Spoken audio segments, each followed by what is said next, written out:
এক অসাধু ব্যবসায়ী আছে, রমজান আসলে নিত্য প্রয়োজনীয় পণ্যের মূল্য বৃদ্ধি করে দেয়। এরকম আছে না নাই?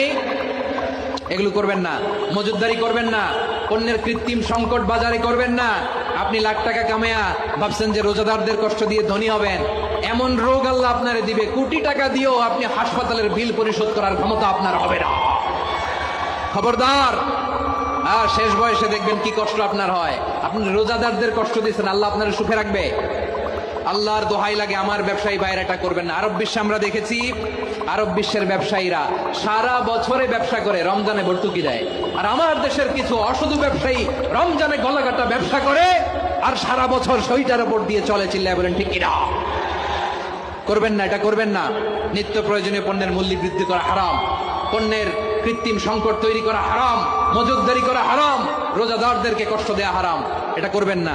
7 নম্বরে সর্বশেষ কথা, অধীনস্থ যারা আছে তাদের কাজের চাপ আপনারা কমিয়ে দিবেন। কাজের লোক, ফ্যাক্টরির ওয়ার্কার, স্টাফ, তাদের প্রতি যদি রহম করেন, আপনার উপর রহম করবে কে?